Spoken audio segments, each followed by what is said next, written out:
शुक्लाम्बरधरं विष्णुं शशिवर्णं चतुर्भुजं प्रसन्नवदनं ध्यायेत् सर्वविघ्नोपशान्तये व्यासं वसिष्ठनप्तारं शक्तेः पौत्रकल्मषं पराशरात्मजं वन्दे सुखदातं तपोनिधिं व्यासाय विष्णुरूपाय व्यासरूपाय विष्णवे नमो वैब्रह्मनिजये वासिष्ठाय नमो नमः अविकाराय शुद्धाय नित्याय परमात्मने सतैकरूपरूपाय विष्णवे सर्वजिष्णवे यस्य स्मरणमात्रेण जन्मसंसारबन्धनात् विमुच्यते नमस्तस्मै विष्णवे प्रभविष्णवे ओं नमो विष्णवे प्रभविष्णवे श्रीवैशम्पायन उवाच श्रुत्वा धर्मानशेषेण पावनानि च सर्वशः युधिष्ठिरः शान्तनवं पुनरेवाभ्यभाषत युधिष्ठिर उवाच किमेकं दैवतं लोके किं वाप्येकं परायणं स्तुवन्तत्तत्कमर्चन्तः प्राप्य शुभं को धर्मः सर्वधर्माणां भवतः परमो मतः किं जपन्मुख्यते जन्तुर्जन्म संसारबन्धनात् श्रीभीष्म उवाच जगत्प्रभुं देवदेवमनन्तं पुरुषोत्तमं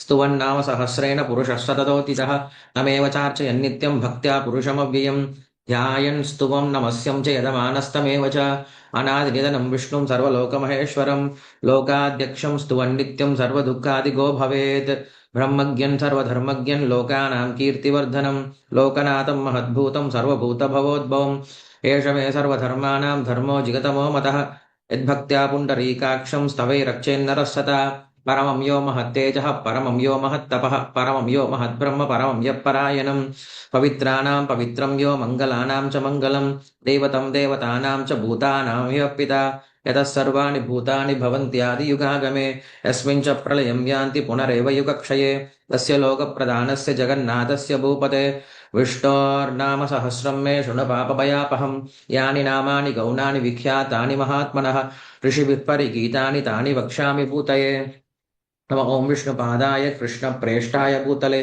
श्रीमते भक्तिवेदान्तस्वामिन्निति नामिने नमस्ते सारस्वते देवे गौरवाणी प्रचारिणे निर्विशेषशून्यवादी पाश्चात्यदेशधारिणे जय श्रीकृष्णचैतन्य प्रभु नित्यानन्द श्री अद्वैत गदाधर श्रीवासादि गौरभक्तवृन्द हरे कृष्ण कृष्ण कृष्ण हरे हरे हरे राम राम राम हरे हरे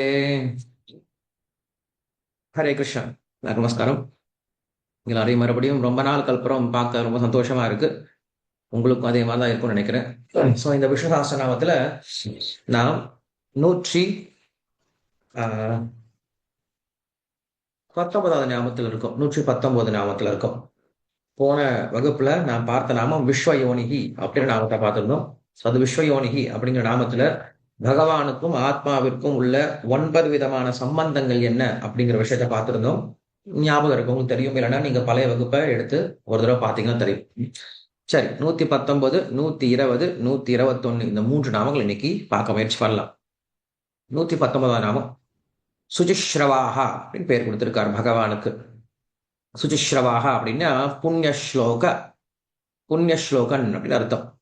புண்ணியஸ்லோகன் அப்படின்னா பகவான் புண்ணியமான வார்த்தைகளை கேட்பவன், நல்ல வார்த்தைகளை கேட்பவன் அப்படின்னு அர்த்தம். இல்லைன்னா யாருடைய நாமங்களை கேட்பதற்கு தகுதி உடையவனா இருக்கானோ அவனுக்கு பேர் சுஜிஸ்ரவாகா அப்படின்னு ஒரு அர்த்தத்தையும் கொடுக்கிறார். 2 விதமான அர்த்தத்தை கொடுக்கிறார். பகவான் நல்ல வார்த்தைகளை மட்டும் தான் கேட்பார். நாம் ஏதாவது நல்ல வார்த்தைகளை கேட்கணும் அப்படின்னாலுமே அது பகவானுடைய நாமத்தை தவிர வேற எதுவும் இல்லை அப்படிங்கிறதுனால சுஜிஸ்ரவாகா அப்படின்ற 2 விதமான அர்த்தத்தை கொடுக்கிறார். பிரணமதாம் ஸ்வகத கிருஷ்ண புண்ணிய ஸ்ரவண கீர்த்தன ஹிருதயந்தஸ்தோஹி அபத்தானி விதுர்நோதி சுகுர்சதாம். நாம் எந்த அளவுக்கு பகவானை பற்றிய விஷயங்களை கேட்கிறோமோ அந்த அளவுக்கு நம்முடைய இதயமானது ரொம்ப சீக்கிரமா தூய்மை அடையுது அப்படின்னு சொல்றார். பகவானுடைய நாமத்தை கேட்பதனால வரக்கூடிய முதல் பலன் என்ன அப்படின்னா இதய தூய்மை அப்படிங்கிறது. இதய தூய்மை அப்படின்னா என்ன அப்படின்னா ஒருவனுடைய தவிப்பு, தாபம் சொல்லக்கூடிய தவிப்பு கொஞ்சம் கொஞ்சமா குறைய ஆரம்பிக்கும். ஏன்னா இதயம் துடிக்குது, தவிக்குதுன்னு சொல்லி சொல்றோம். இதயம் கடந்து தவிக்குதுன்னு சொல்லி சொல்லுவாங்க. ஸோ இதய தவிப்பிற்கு காரணம் என்ன அப்படின்னா என்ன ஆகுமோ, யார் பார்த்துப்பாங்களோ, என்ன ஆகுமோன்ற பயம். இதுவே நாம் பகவானை பற்றி கேட்க ஆரம்பிச்சிட்டோம் அப்படின்னா அவன் பார்த்துக்க போறான்டா, அவன் இருக்கிறான் அப்படின்ற நமக்கு ஒரு பெரிய ரிலீஃப் வரும். அந்த ரிலீஃப் வந்ததுக்கு அப்புறம் அவன் இதயம் குளிர்ந்த இதயமா மாறி போயிடுவான். அப்படி பகவானை கேட்பதனாலேயே ஒருவன் என்ன ஆகுறான் அப்படின்னா அவனுடைய இதய தவிப்பு அப்படிங்கிறது, இதய தூய்மை அப்படிங்கிறது ஏற்படுது. அந்த இதய தூய்மை அப்படிங்கிறது அவனுடைய தவிப்பை குறைக்கக்கூடியதா இருக்கு. அதனால அவனுக்கு பேரு சுஜிஸ்ரவாகா அப்படின்னு பேரு. பூரிஸ்ரவாகா அப்படின்னு அர்த்தமும் கொடுக்குறார், ஒரு ஒரு நாமத்தையும் கொடுக்குறார். பூரிஸ்ரவா அப்படின்னா பகவான் பக்தர்களுடைய நல்ல வார்த்தைகளை கேட்பதற்கு தயாரா இருக்காரா. நல்ல வார்த்தைகள் அப்படின்னா என்னது? அழகான வார்த்தைகளா? கிடையாது. பக்தர்களுடைய பக்தியோட சொல்லக்கூடிய வார்த்தைகளை கேட்பதற்கு தயாரா இருக்காரா. திரௌபதி ஆஹ் பிரச்சனையில இருக்கும் பொழுது அவ கத்துறா. ஆனா கத்துனது பகவானு கேட்கவே இல்லையா. 1 மணி நேரமா கத்திட்டு இருக்கா. அவளை அரசவை இழுத்துட்டு வர வரைக்கும் கத்திட்டு தான் இருக்கா. கேட்கவே இல்லை, பகவான் கேட்காத மாதிரியே இருந்துட்டார். ஆனா எப்ப அவ பக்தியோட ஹே துவாரக நிலை அச்சுத கோவிந்த ரக்ஷமாம் சரணாகத்தாம்னு கத்துனாலோ வேக வேகமா ஓடி வந்துட்டாராம். என்னமோ இப்பதான் கேட்டு ஓடி வந்த மாதிரி. அப்படின்னு என்ன அர்த்தம்? நாம் எவ்வளவு கத்தி புலம்பினாலும், எவ்வளவு இல்ல அருமையான வார்த்தைகளால பகவானை கூப்பிட்டாலுமே கூட பக்தி இல்ல, சரணாகதி இல்ல அப்படின்னா அந்த வார்த்தைகள் பகவானை ஈர்க்கவே இருக்காராம். ஸோ நாமும் கூட என்ன பண்ணலாம் அப்படின்னா பல வருடங்கள், பல ஜென்மங்கள் பகவானுடைய நாமங்களை சொல்லலாம். ஆனா எப்ப முழு சரணாகதியோட, முழு மனதோட கிருஷ்ணா எனக்கு உன்னை தவிர வேற கதி கிடையாது அப்படின்ற முழு மனசோட சொல்றோமோ அப்ப பகவான் உடனே வந்து நிற்பார். நம்ம எல்லாருக்கும் அந்த சரணாகதி தான் ரொம்ப முக்கியம். சரணாகதி அப்படிங்கிறது முழுமையா பகவானை நம்பி இருக்கிறது. அது வர்றதுதான் ரொம்ப கஷ்டமா இருக்கு. ஸோ அந்த சரணாகதியோட கேட்டோம் அப்படின்னா அது பிரயோஜனமா இருக்குமே தவிர சரணாகதி இல்லாம கேட்டா ஒரு பிரயோஜனம் கிடையாது.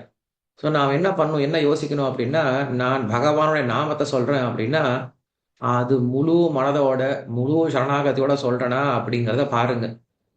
நான் எந்த காரியம் பண்ணாலும் பகவானுக்காக, எந்த ஒரு ஆன்மீக காரியம் பண்ணாலும் அது சின்ன காரியமா இருந்தாலும் அது முழு சரணாகதியோட பண்றனான்னு பாருங்க. முழு மனதோட முழு எண்ணத்தோட பண்றனான்னு பாருங்க. அப்படி பண்ணா அதற்கு பிரயோஜனம் இருக்கு.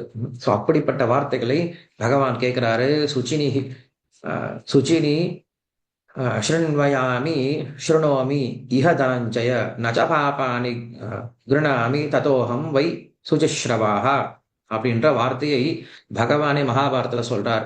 அர்ஜுனனுக்கு சொல்றார், ஏன் அர்ஜுனா, எனக்கு சுச்சிஸ்ரவாகான்னு ஏன் தெரியுமா பேர் வந்தது? ஏன்னா பக்தர்கள் பக்தியோட பேசக்கூடிய வார்த்தைகள் நான் கேட்பனே தவிர பாபமான வார்த்தைகள் நான் என்னைக்குமே கேட்கவே மாட்டேன். அப்படிங்கிறதுனால பகவானுக்கு சுச்சிஸ்ரவாகான்னு பேரா. விதுரனுடைய வீட்டுக்கு கிருஷ்ணர் போறார். போன உடனே அந்த மனைவி என்ன பண்றாருன்னா, விதுரன் அப்ப வெளில போயிருக்காரு.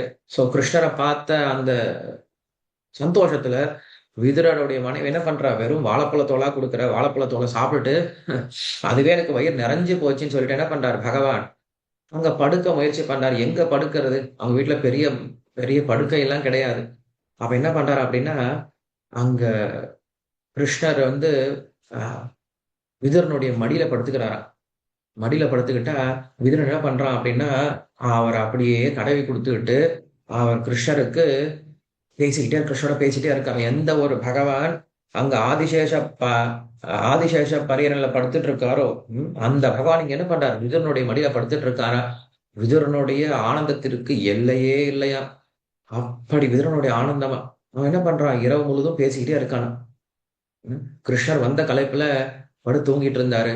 காலை எழுந்திரிச்சு கிளம்புறாரு. கிருஷ்ணர் கிளம்புறாரு. கிளம்பும்போது சொல்றாரா, விதுரா நேத்து நீ என்கிட்ட பேசிட்டு இருந்தியேப்பா, அமிர்தம் போல இருந்ததுப்பா நீ உன்னுடைய பேச்சு அப்படின்னு சொன்னாரா. இரவு முழுதும் பேசிட்டே இருந்தானா. கிருஷ்ணர் என்ன பண்ண இரவு முழுதும் உம் உம் அப்படின்னு உம்மு கொட்டு கேட்டே இருந்தாரா. அப்படி பக்தர்களுடைய பேச்சு அப்படிங்கிறது பகவானுக்கு ரொம்ப பிடிக்குவா. அதனால எந்தவித எதிர்பார்ப்பும் இல்லாம பகவான் கிட்ட ரொம்ப அன்போட பேசுறாராம். நம்மளும் என்ன பண்ணோம் அப்படின்னா, பகவானை பார்க்கும் பொழுது லிஸ்ட் எல்லாம் கொண்டு போக வேண்டாம், எனக்கு இது வேணும் அதுன்னு கேட்க போலாம். லிஸ்ட் போய் பார்க்க போங்க, அவரை பார்க்க போங்க. அவரை பற்றி ஏதாவது புகழ்ந்து பேசுங்க. அவர் எல்லாமே நம்மளுக்கு கொடுக்க தயாரா இருக்காரு. கொடுத்துட்டு தான் இருக்கார். இன்னும் எவ்வளவுதான் கொடுக்கறது, எவ்வளவு கொடுத்துட்டு தான் இருக்காரு. எவ்வளவு கொடுத்தாலும் நம்மளுக்கு பத்துமா? இன்னும் எனக்கு என்ன கொடுப்பேன் என்ன கொடுப்பான்னு கேட்டுட்டு இருக்கோம். நீ கொடுத்ததுக்கு நான் என்ன பண்றேன்னு யோசிச்சதே இல்லையே நம்ம என்னைக்குமே. சோ நம்ம போய் பகவான் கிட்ட கேட்கலாம், சுவாமி எனக்கு இவ்வளவு கொடுக்குறியா, அவனுக்கு என்ன திரும்ப கொடுக்கறது அப்படின்னு ஒரு வார்த்தை கேட்டு பாருங்க. உருகி போயிடுவார் அவர் இல்லையா. அதனால பகவான் சுஜிஸ்ரவாகா அப்படின்னு பேர் கொடுத்திருக்காரு. அப்படி இருக்கக்கூடிய பகவானுடைய வார்த்தைகளை நாமும் கேட்கணும். பகவான் நம்முடைய வார்த்தைகளை கேட்பதற்கு தயாரா இருக்க. லவகுஷர்கள் எப்படி பேச ஆரம்பிச்சாங்களோ, லவகுஷர்கள் பேச பேச ராமாயணத்தை பேச பேச ராமர் எங்கேயோ மேல சிம்மாசனத்துல உட்காந்துட்டு இருந்தவர் கடைசியில பார்த்தோம் அப்படின்னா லவகுஷர்கள் கீழே உட்காந்து கேட்க ஆரம்பிச்சிட்டாராம். உன்னிப்பா கேட்டுட்டு இருக்காராம். ஏன்னா ராமரை பற்றிய குணங்களை கேட்பதற்கு ராமருக்கே ஆச்சரியமா இருந்ததா. காரணம் என்னது? சொல்றவங்களுடைய பெருமை. ராமருடைய குணத்தை லவகுஷர்களை போன்ற பக்தர்கள் பேசும்போது அது இன்னும் சுவையா இருந்ததா. பகவானே யோசிச்சா நமக்கு இத்தனை குணங்கள் இருக்கா, நம்ம கிட்ட இவ்வளவு நல்ல குணங்கள் இருக்கான்னு யோசிக்கிற அளவுக்கு பேசுறாங்களா, அவ்வளவு நல்ல குணங்களை பேசுறாங்களா.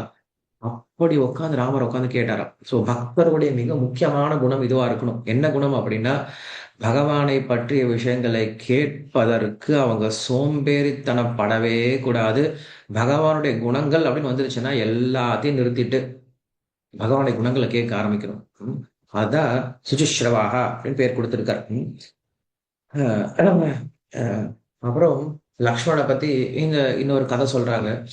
அஹ் ராமர் வந்து ராமர் லக்ஷ்மணன் 2 பேரும் சரைய நதியில போய் குளிக்க போறாங்களாம் காலையில. சோ சரைய நதியில குளிக்கிறது அப்படின்னா அவ்வளவு குளிரா இருக்குமா, தண்ணி சில்லுன்னு இருக்குமா. குளிக்கும் போது லக்ஷ்மணன் கேட்கறான், ராமர் கிட்ட சொல்றான், அண்ணா பரதன் எப்படின்னா குளிப்பான், இவ்வளவு குளிர்ல பரதன் எப்படின்னா குளிக்க போறான் அப்படின்னு கேட்கிறானா. என்ன காரணம் அப்படின்னா, பரதனுக்கு வந்து அவன் நந்தி கிராமத்துல தான் வாழ்ந்துட்டு இருக்கான் இல்லையா. அவனுக்கு ஒரு வெக்கம். என்ன வெக்கம்னா, நாம காலையில எந்திரிச்சு போனோம் அப்படின்னா மக்கள் நம்மள பார்ப்பாங்க. பார்த்தாங்க நம்மள வந்து ராம துரோகி போறான் பாரு அப்படின்னு சொல்லி நம்மள திட்டுவாங்க. அவங்க பார்க்காத முன்னாடி நம்ம குளிச்சுன்னு சொல்லிட்டு காலையில 2:30 மணிக்கெல்லாம் எந்திரிச்சு போய் குளிக்க ஆரம்பிச்சிடணும். மனுஷங்க மக்கள் நடமாட்டம் இல்லாத போது எந்திரிச்சு குளிக்க போயிடுவானா. சோ 2:30 மணிக்கு எந்திரிச்சு பரதன் குளிக்கணும் அப்படின்னா இந்த குளிர்ல எவ்வளவு குளிரா இருக்கும்னா பரதனுக்கு, அவன் எப்படின்னா குளிப்பான் அப்படின்னு சொல்லிட்டு பரதனை பத்தி லக்ஷ்மணன் கவலைப்பட ஆரம்பிச்சான். கவலைப்பட்ட உடனே ராமர் சொன்னாரா, லக்ஷ்மணா கிளம்புடா போலாம், அயோத்தியாவுக்கு போலான்டா அப்படின்னு சொல்லிட்டாரா. சீதை தொலைஞ்சு போயிட்டா. சீதையை தேடிட்டு இருக்காங்க. சீதை எங்க போனாலே தெரியல. ஆனா பரதன் கஷ்டப்படுறான் அப்படின்ற ஒரு வார்த்தையை கேட்ட ராமர் சொல்லிட்டாரா, எனக்கு சீதையும் தேவையில்லை, எனக்கு சத்தியமும் தேவையில்லை, கிளம்புடா போலாம் அப்படின்னு சொல்லிட்டு உடனே கிளம்ப சொல்லிட்டாராம். பக்தனுடைய பக்தன் மேல அவ்வளவு பரிவு. ஆனா ராமாயணம் நடக்கணுமே. அதனால என்ன பண்ணாரு உடனே லக்ஷ்மணன், ஆனா அவனுக்கு போய் கைகேயின்ற ஒரு அம்மா கிடைச்சாலே அப்படின்னு சொல்லி சொன்னானா. கைகேயின்ற வார்த்தை கேட்டனே, சேச்சா லக்ஷ்மணா, பரதனை பத்தி பேசும்போது ஏன்டா கைகேயை பத்தி பேசுற, பரதனை பத்தியே இன்னும் பேசு அப்படின்னு சொல்லி சொல்றாராம். அப்புறம் பரதனுடைய குணங்கள் எல்லாம் பேச ஆரம்பிச்சாராம். அப்ப பகவானுக்கு பக்தருடைய குணத்தை கேட்பதில் ரொம்ப சந்தோஷமே தவிர தேவையில்லாத வெட்டி பேச்சு, தேவையில்லாத விஷயங்கள் அவருக்கு கேட்க பிடிக்கவே பிடிக்காது அப்படிங்கறது சுஜிக்ஷ்ரவாக அப்படின்னு பேர் கொடுக்குறார். நம்பில்லை அப்படின்ற ஒரு ஆச்சாரியர் வந்து ரங்கநாதருடைய குணங்களை பத்தி வர்ணிச்சிட்டு இருக்கார். அவ்வளவு அழகா வர்ணிச்சிட்டு இருக்காரு. அங்க இருக்க எல்லா ஆச்சாரியர்களும் எல்லா அடியர்களும் அப்படி உருகி போய் கேட்டுட்டு இருக்காங்க. கேட்க கேட்க எப்படி இருந்தது அப்படின்னா, உள்ள இருக்கக்கூடிய ரங்கநாதர் எந்திரிச்சு வந்துட்டாராம். எந்திரிச்சு வந்து அவரு கேட்கலான்னு சொல்லி எந்திரிச்சு வந்துட்டாராம்.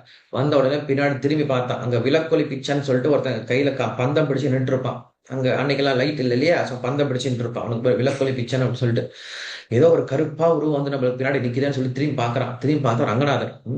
என்ன சுவாமி இங்க வந்துட்டீங்க அப்படின்னு கேட்கிறான். இல்ல ரொம்ப அழகா பேசிட்டு இருக்கா, நானும் கேட்க வந்தேன். அப்படிலாம் நீங்க வர முடியாது, நீங்க அர்ச்ச விக்கிரகத்தை வந்திருக்கீங்க, நீங்க எல்லாம் இப்ப எந்திரிச்சு வரக்கூடாது, போய் படுங்க அப்படின்னு சொல்லி இப்படி தள்ளி விட்டானா. அன்னைக்கு போய் கீழே விழுந்தவர் தான் என்னைக்கு எந்திரிக்காம அப்படியே ரங்கநாதர் படுத்துட்டு இருக்காரு. இப்படி பகவானுக்கு என்ன ஆசை அப்படின்னா, தன்னை பற்றிய குணங்களை யாராவது பேசினாங்க அப்படின்னா அதை கேட்பதற்கு அவ்வளவு ஆசைப்படுவாரா. அதனால அவருக்கு பேரு குஜிஸ்ரவாகா பேர் கொடுத்திருக்காரு. இதற்கு இன்னொரு கதை சொல்லணும் அப்படின்னு ரத்னாகரன். ரத்னாகரன் நமக்கு தெரியும். ரத்னாகரன்னா உங்களுக்கு தெரியும் யாருன்ட்டு, கடைசியில கதை சொல்லும் போது தெரியும் உங்களுக்கு. அவன் என்ன பண்றான்னா வேடுவன் தொழில் பண்ணிட்டு இருக்கான். வேட்ட தொழில வந்து சரியான பணம் சரியா வரல. ஆனா என்ன பண்றான், வழிப்பறி பண்ண ஆரம்பிச்சிட்டான். போற வரவங்க எல்லாத்தையுமே திங்ஸ் எல்லாம் பிடுங்க ஆரம்பிச்சிட்டான். அப்ப அந்த வழியா ஒரு ரிஷி ஒருத்தர் போயிட்டு இருக்காரு. ஒரு ஒரு ஏதோ பேக் கொண்டு போயிட்டு இருக்காரு. போகும்போது அவன் பிடிச்சிட்டான். பிடிச்சிட்டு, ஏய் சாமி பணம் எல்லாம் எடுத்து வச்சுட்டு போ அப்படின்றான். சாமி என்கிட்ட பணம் எல்லாம் ஒண்ணும் கிடையாது, ஏதோ ஓலைச்சோடி தான் வச்சிருக்கேன், என்கிட்ட எங்க பணம் இருக்கு, இந்த வேணா பாரு, பேக்க பாரு, என்கிட்ட இருக்கக்கூடிய ஒரே ஒரு செல்வம் இந்த வீணை தான், இந்த வீணையை வேணா வச்சுக்கோன்னு சொல்லி சொல்றான். இந்த வீணை வச்சு நான் என்ன பண்ண போறேன் அப்படின்னு சொல்லிட்டு அவனை கொலை பண்ண போறான் அந்த ரிஷிய. அந்த ரிஷி என்ன பண்ணாருன்னா, சரி என்ன கொலை பண்றதுக்கு முன்னாடி நான் உங்ககிட்ட ஒரு கேள்வி கேட்கிறேன், அதுக்கப்புறம் என்ன கொலை பண்ணு. என்ன கேள்வி? ஏன்பா இவ்வளவு நீ வந்து திருடுறலாம் சரி, எதுக்காக இந்த மாதிரி திருடுற வேலை பண்ற? என் குடும்பத்தை பாதுகாக்கணும். ஓஹோ அப்படியா, சரி குடும்பத்துக்கு நீ இவ்வளவு கஷ்டப்படுற, நீ பண்ணக்கூடிய இவ்வளவு பெரியமான பாவகரமான செயல்ல உங்க குடும்பம் பங்கெடுத்துக்குமா? அப்கோர்ஸ் பங்கெடுத்துப்பாங்க, என்னுடைய சந்தோஷத்துல பங்கெடுத்துப்பாங்க, என்னுடைய பாவத்திலே பங்கெடுத்துப்பாங்கல்ல அப்படின்னு சொல்லி சொல்றான். போய் கேட்டு கன்ஃபார்ம் பண்ணிட்டு அப்படின்னு சொல்லி சொல்றான். உடனே அங்க இருந்து ஓடி வந்தான். சரி இவனை விட்டா ஓடி போயிடும்னு சொல்லிட்டு அந்த ரிஷியை கட்டி வச்சுட்டு ஒரு ஒரு மரத்துல வச்சு கட்டிட்டு அப்புறம் வந்தான், வீட்டுக்கு வந்தான். வந்து அப்பா அம்மா கிட்ட கேட்கறான், அப்பா நான் இந்த குடும்பத்தை பாதுகாக்கிறதுக்கு இத்தனை நாள் என்ன பண்ணியிருந்தேன், திருட்டு தொழில் பண்ணிட்டு இருந்தேன், வழிப்பறி பண்ணிட்டு இருந்தேன். அந்த வழிப்பறினால என்ன பண்ண இத்தனை நாளா உங்களை பராமரிச்சுட்டு இருந்தேன். இப்ப என்னுடைய பாவத்தை நீங்க எடுத்துப்பீங்களா அப்படின்னு கேட்கிறான். அடப்பாவி, வழிப்பறி பண்ணையா, இவ்வளவு பெரிய பாவம் பண்ணியிருக்கேன், என்னுடைய மூஞ்சிலே முழிக்காத, ஓடி போயிரு அப்படின்னு சொல்லிட்டு துரத்தி விட்டாங்களாம். அப்பா அம்மா துரத்தி விட்டாங்க. அப்பா அம்மா ஏத்துக்க மாட்டேன்னு சொல்லிட்டாங்க. அதுக்கப்புறம் மனைவி கிட்ட போறான். சரி, மனைவி அப்படிங்கிறவ நமக்கு சரிபாதின்னு சொல்றாங்க இல்லையா, மனைவி கிட்ட போய் கேட்கலாம்னு சொல்லி சொல்றாங்க. நீ என்னுடைய பாவத்தை எடுத்துக்கியான்னு கேட்கலாம். அப்ப மனைவி சொன்னாலாம், உங்களுக்கு விஷயமே தெரியாதா, தர்மசாஸ்திரம் என்ன சொல்லுது அப்படின்னா, கணவன் செய்யக்கூடிய புண்ணியத்துல 50% மனைவிக்கு தானா போய் சேர்ந்துடும்.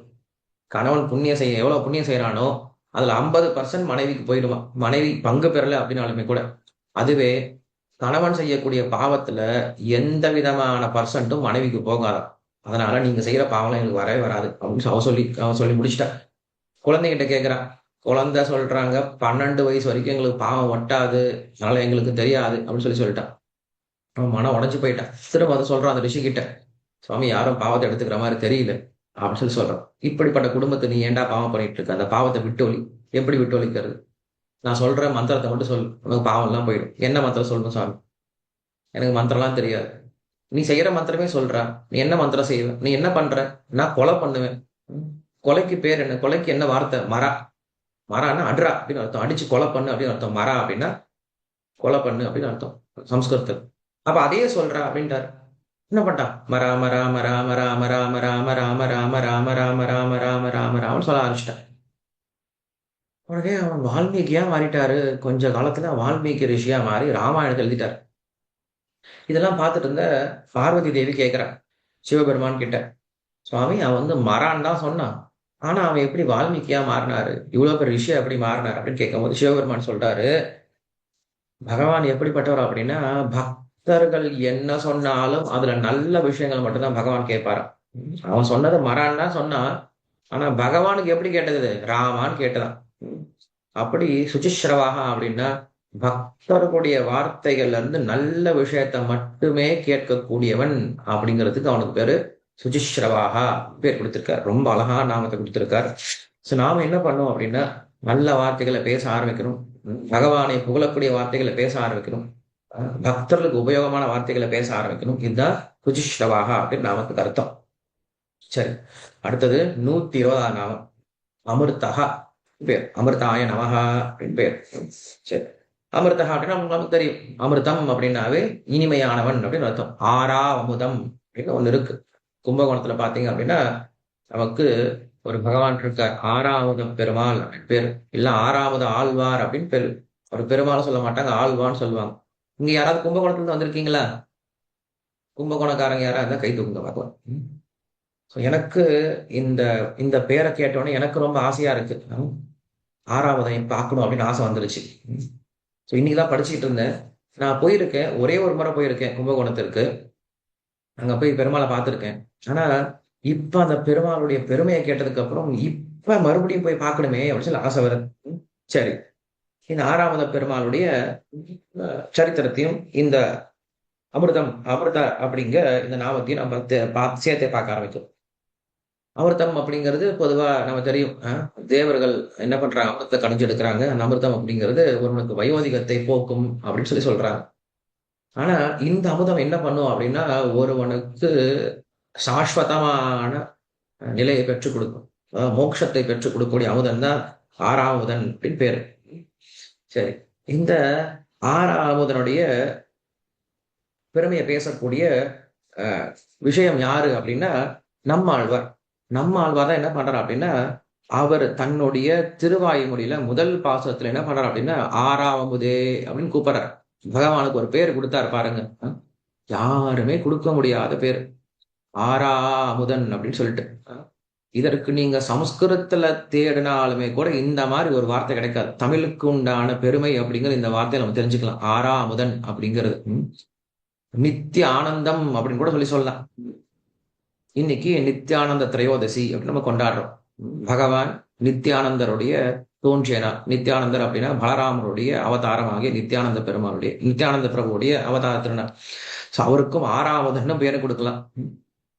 சோ அப்படிப்பட்ட ஆறாவதனுடைய குணங்களை பற்றி நம்பிள்ளை அப்படின்ற ஆச்சாரியர் என்ன பண்றா அப்படின்னா பேசிட்டு இருக்கார். நம்பிள்ளை இந்த நம்மாழ்வாருடைய ஆறாமதே அடியேன் உடலம் நின்பால் அன்பாய நீராய் அலைந்து கரைய உருகின்ற நெடுமாலே சீரா சென்னல் சுவரி வீசும் செந்நீர் திருக்குடந்தை ஏறார் கோலம் திகழும் கிடந்தாய் கண்டேனை எம்மானே அப்படின்ற பாசுரத்தை அவர் விளக்கிட்டு இருக்கார். விளக்கிட்டு இருக்கும் போது ஆறாவதே அப்படின்னு சொல்லி முடிச்சிட்டார். அதாவது என்னைக்குமே குறையாத தித்திப்புடையவன் அப்படின்னு சொல்லிட்டார். இப்ப கேள்வி என்ன அப்படின்னா, இங்க சப்ஜெக்ட் என்ன அப்படின்னு முடிக்கணும். எந்த ஒரு வாக்கியத்துக்குமே சப்ஜெக்ட்னு ஒண்ணு இருக்கணும், வெர்புன்னு ஒண்ணு இருக்கணும், ஆப்ஜெக்ட்னு ஒண்ணு இருக்கணும் இல்லையா? அட்ஜெக்டிவ்லாம் அப்புறம். இங்க பார்த்து என்ன சொல்லிட்டாரு, வெறும் அட்ஜெக்டிவ் மட்டும் சொல்லிட்டார். என்னைக்கும் குறையாத இனிமை உடையவன் அப்படின்னு சொல்லி கொடுத்துட்டார். சரி, இங்க கேள்வி என்ன அப்படின்னா, யாருக்கு என்னைக்கும் குறையாத இனிமை உடையவன்? தேவர்களுக்கு ஆறாமுதனா, ரிஷிகளுக்கு ஆறாமுதனா, பக்தர்களுக்கு அடியார்களுக்கு ஆறாமுதனா, இல்ல உயிரினங்களுக்கு ஆறாமுதனா அப்படின்ற கேள்வி வரும்போது அந்த மாதிரி சொல்லவே இல்லை. வெறும் ஆறாமுதே அப்படின்னு வெளி முடிச்சிட்டார். அப்ப இதுக்கு என்ன அர்த்தம் அப்படின்னு கேட்கும் பொழுது அப்பதான் அந்த ஆச்சாரியர் சொல்றாரு, பகவான் தனக்கே ஆறாமுதனாக இருக்கிறான் அப்படின்னு சொல்லி சொல்றார். பகவானுக்கே அவருடைய அழகை பார்த்து பார்த்து பார்த்து பார்த்து மயங்கி போயிட்டார் அப்படின்னா அந்த ஆறாமுதன் தானே. பகவானுக்கே தன்னுடைய அழகை பார்க்கறதுக்கு அவ்வளவு ஆச்சரியமா இருக்கான். சோ பகவானுக்கே தன்னுடைய குணங்கள் தன்னுடைய அழகை கண்டு தானே மயங்கி இருக்கிறான். அவனுக்கு பேர் ஆறாமுதன் அப்படின்னு பேர் வச்சிருக்காரு. மற்றவங்க பகவானை பார்த்து மயங்கிறது அப்படிங்கிறது வேற. பகவானே பகவானை பார்த்து மயங்கிறது அப்படிங்கிறது அது இன்னொரு படி அதிகம். ஏன்னா பகவான் நம்மளை போல அஞ்ஞானி கிடையாது. நம்ம தான் நம்ம முகத்தை பார்த்து கண்ணாடியில பார்த்து நம்ம முகத்தை பார்த்து நம்மளே பெருமை பாட்டிக்கிறோம். ஆனா பகவான் அப்படி கிடையாது. பகவான் இந்த உலகத்துல நிறைய அழகான விஷயங்களை படைச்சிருக்காரு. ஆனா அப்படி படைத்த பிறகு பகவான் என்ன பண்றாரு, தன்னுடைய அழகை பார்க்கிறாரா, பார்த்துட்டு இந்த அழகை பார்த்து தானே ரசிக்க ஆரம்பிச்சிட்டாராம். இவ்வளவு அழகா இருக்கும் அப்படின்றது. அப்படி தன்னுடைய அழகை ரசிப்பதற்காக அந்த உற்சவ மூர்த்திக்கு பேர் தான் ஆறாமுதன் அப்படின்னு பேர். அங்க நீங்க போனீங்கன்னா சாரங்கபாணி கோயிலுக்கு போவீங்க. ஸோ கும்பகோணத்துல சாரங்கபாணி கோயில்ல அங்க உற்சவ மூர்த்திக்கு ஆறாமுதன் அப்படின்னு பேர். அந்த சாரங்கபாணி உற்சவர் தான் என்ன பண்றாரு அப்படின்னா, தன்னுடைய அழகை தானே பருக வேண்டும் அப்படின்னு சொல்லிட்டு முன்னாடி கருடனா உட்காந்துட்டாராம். சோ முன்னாடி உட்காந்துருக்கூடிய கருடன் யாருன்னா அதே ஆறாமத பெருமாள் தான். கருடனா உட்காந்து முன்னழகை சேவிச்சிட்டு இருக்காரு. சரி, அதே பெருமாளுக்கு தன்னுடைய பக்கவாட்டில் இருக்கக்கூடிய அழகு, வலப்பக்கம் இடப்பக்கம், இந்த 2 அழகையும் அவருக்கு சேவிக்கணும் அப்படின்னு ஆசை வந்துதான். அப்ப என்ன பண்றாரு, அவரே ஸ்ரீதேவி பூதேவியாவும் அவரே விரிவங்கம் அடைஞ்சாராம். அவர் என்ன பண்றாரு, ஸ்ரீதேவியாக வலப்பக்கம் பூதேவியாக இடப்பக்கம் உட்காந்துட்டு தன்னுடைய அழகை தானே ரசிச்சிட்டு இருக்காரு. அப்புறம் பின்னழக ரசிக்கணுமே, அதே ஆறாவது பெருமாள் என்ன பண்றாரு, பின்னாடி அனந்தசயனாக பின்னாடி படுத்துக்கிட்டு சாரங்கபாணி என்ன பண்றாரு, பின்னாடியும் படுத்துக்கிட்டு பின்னழக ரசிச்சிட்டு இருக்காரு. இப்படி தன்னுடைய அமிர்தத்தை போன்ற இந்த அழகை தானே ரசிப்பதற்கு பகவான் இத்தனை ரூபத்தை எடுத்து பார்த்துட்டு இருக்காரு இல்லையா?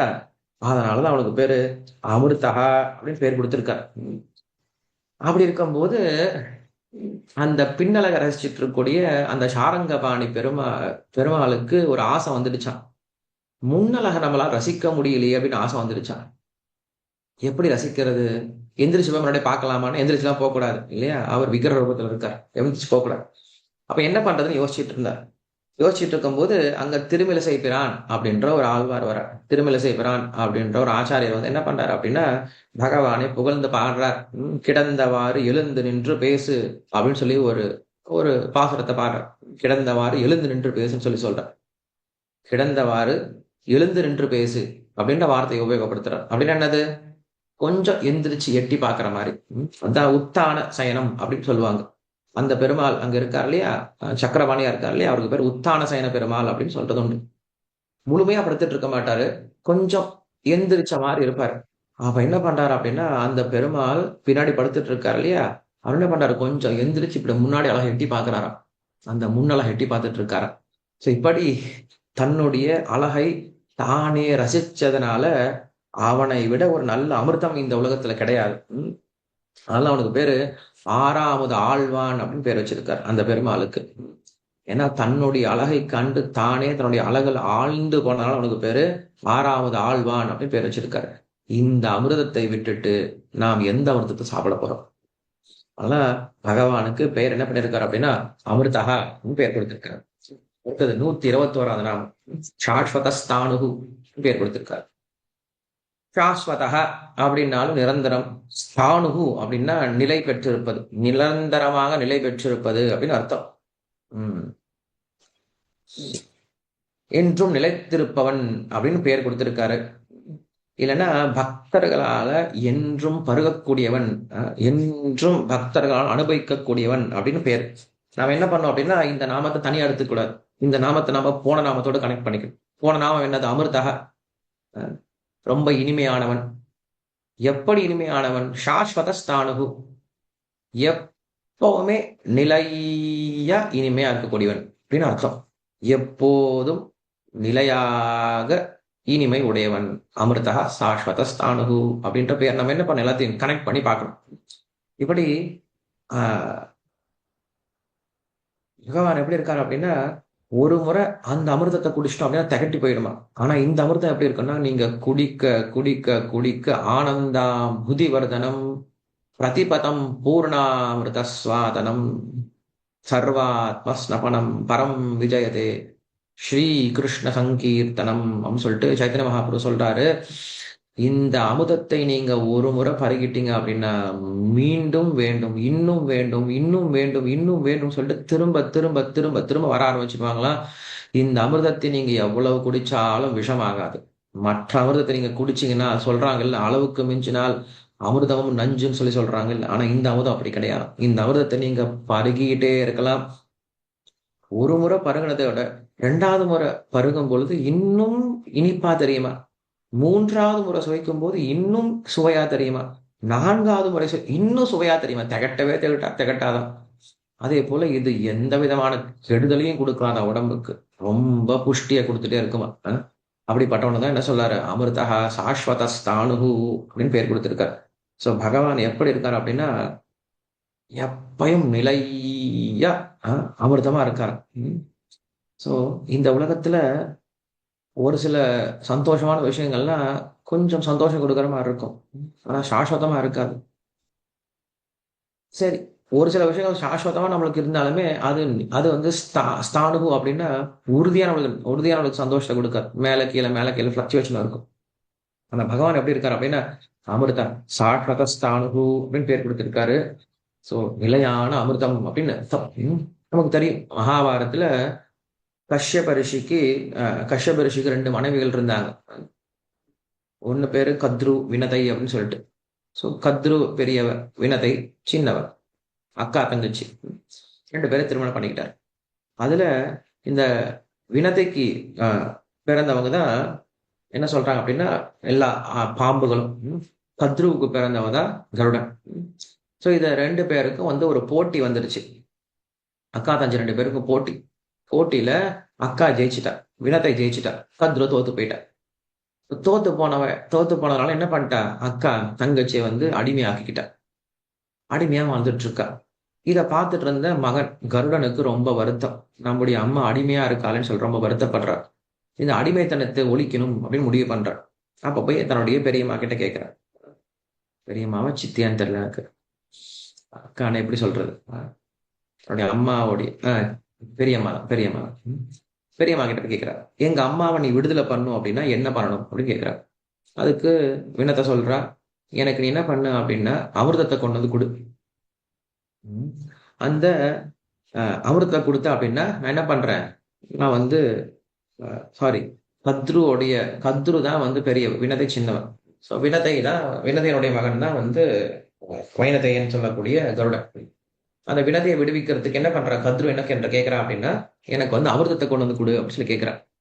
நமக்கு தெரியும் எப்படி கருடன் வந்து என்ன பண்றாரு, அங்க போய் தேவர்களுக்கு மத்தியில போய் அங்க சண்டை போட்டு அங்க இந்திரனை தோக்கடிச்சு அக்னியை வந்து ஊதி தள்ளி என்ன பண்றாரு, அங்க இருந்து அமிர்தத்தை தூக்கிட்டு வந்துட்டார். ரொம்ப கஷ்டப்பட்டு திருடிட்டு வந்து அவருடைய பெரியம்மா கிட்ட போய் கொடுக்கறதுக்கு முன்னாடி கருடனுக்கு ஒரு ஆலோசனை. அமிர்தம் சொல்றாங்களே, எங்க பெரியம்மா இவ்வளவு ஆசைப்படுறல, அமிர்தத்து மேல ஆசைப்படுறாளே, இந்த தேவர்களும் இவ்வளவு சண்டை போட்டுக்கலாம் இந்த அமிர்தத்துக்கு, இந்த அமிர்தம் எப்படிதான் இருக்குன்னு கொஞ்சம் டேஸ்ட் பண்ணலாமே சொல்லிட்டு என்ன பண்றாரு, ஒரு மரத்துக்கு மேல உட்காந்துட்டு அந்த அமிர்தத்தை சாப்பிடலாம்னு முடிவு பண்றேன். சுதாகரன் அப்படின்னு அவருக்கு பேரும் வந்தது. சுதாகரன் அப்படின்னா அமிர்தத்தை திருடியவன் அப்படின்னு அர்த்தம். நிறைய பேர் சுதாகரன் பேர் வச்சுக்கிறாங்கல்ல, நிறைய பேருக்கு பேர் அர்த்தமே தெரியாது.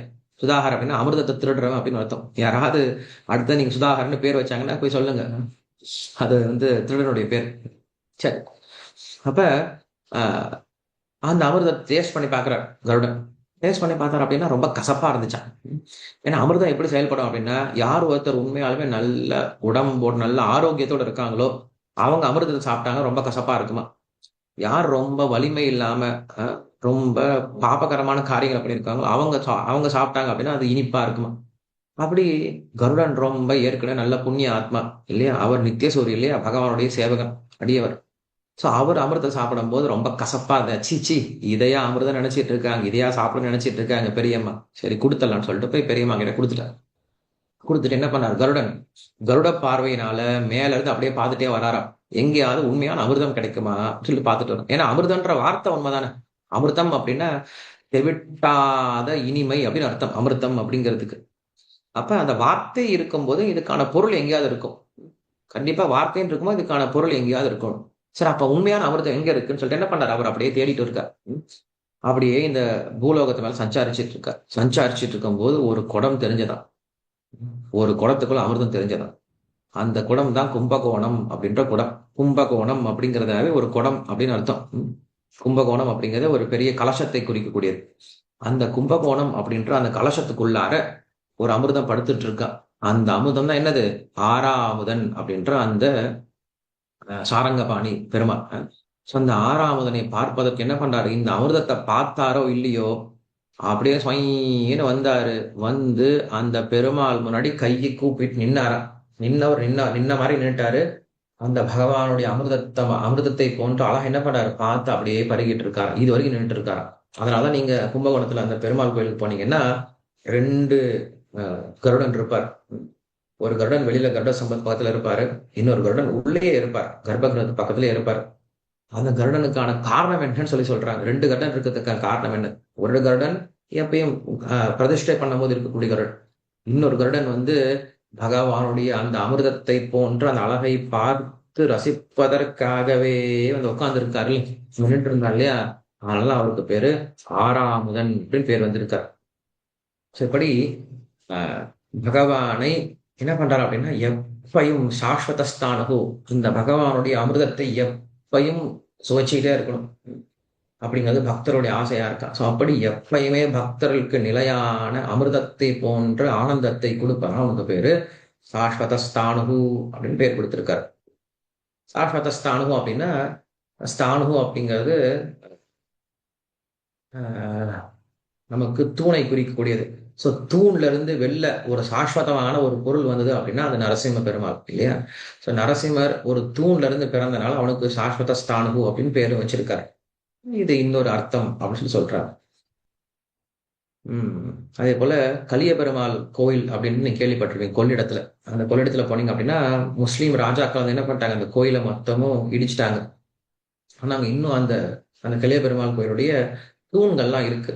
அந்த ஊர் மக்கள் என்ன பண்ணுவாங்கன்னா, இன்னைக்கும் அந்த கலிய பெருமாள் கோயில போனீங்கன்னா அந்த தூணுக்கு தான் பூஜை பண்ணுவாங்க. ஏன்னா பகவான் அந்த தூண் ரூபத்துல இன்னும் இருக்கார் அப்படிங்கிறத அவங்க நம்புறாங்க. அதெல்லாம் கம்ப சேர்வை அப்படின்னு சொல்லிட்டு அங்க அங்க ஒரு பிரத்யேகமான பூஜை எல்லாம் பண்றது உண்டு. சோ இப்படி பகவான் தூண் ரூபத்துல இருந்து பகவான் தரிசனம் கொடுக்கறதுனால அவனுக்கு பேரு சாஸ்வதஸ்தானு அப்படின்ற இன்னொரு அர்த்தத்தை கொடுக்குறேன். சரி, இதோ நான் நிறுத்திடுறேன். இன்னைக்கு நித்யானந்த திரையோதசி. சோ நித்யானந்த அப்படிங்கிற இந்த நாமத்திற்கும் இந்த இந்த இன்னைக்கு பேசுற நாமத்துக்கு ரொம்ப நெருங்கிய தொடர்பு இருக்கு இல்லையா. அமிர்த சாஸ்வத ஸ்தானு அப்படின்ற நாமத்திற்கும் நித்யானந்தர் அப்படின்ற நாமத்திற்கும் அழகையா தொடர்பு இருக்கு. சோ விஷ்ணு சாஸ்திர நாமத்துல நமக்கு இந்த தொடர்பு ஏற்படுத்தி கொடுத்த பராசர பட்டருக்கு நம்ம நன்றி சொல்லணும். ஏன்னா பராசர பட்டர் இல்லை நம்மளுக்கு இந்த மாதிரி அழகான அர்த்தங்கள் கிடைக்காது. அதே போல ஆதிசங்கரும் இதுக்கு விளக்கம் கொடுத்திருக்காரு, பலதேவ வித்யாபூஷன் விளக்கம் கொடுத்திருக்காரு. சோ இப்படி பல ஆச்சாரக்கூடிய அர்த்தங்கள் நம்ம என்ன பண்றோம், ஏத்துக்கிட்டே இருக்கோம், கேட்டுக்கிட்டே இருக்கோம். நமக்கு சந்தோஷமா இருக்கு இல்லையா கேட்கும் பொழுது. சோ நம்ம என்ன பண்ணணும், அந்த ஆச்சாரியர்களுக்கு நாம் நன்றி செலுத்தணும் அப்படின்னா இந்த விஷயத்த மற்றவங்களுக்கு சொல்லிக் கொடுக்கணும். அதுதான் நாம அவங்க செய்யக்கூடிய மிகப்பெரிய நன்றி. அதனால இந்த விஷயங்கள் என்ன பண்ணுங்க, மற்றவங்களுக்கு சொல்லிக் கொடுக்க முயற்சி பண்ணுங்க. நாம் இன்னைக்கு என்ன விஷயங்களை கேட்டோமோ அதை அப்படியே மற்றவங்களுக்கு சொல்லிக் கொடுக்க முயற்சி பண்ணுங்க. ஸோ உங்க எல்லாருக்கும் மறுபடியும் ரொம்ப ரொம்ப நன்றி. இன்னைக்கு நித்யானந்த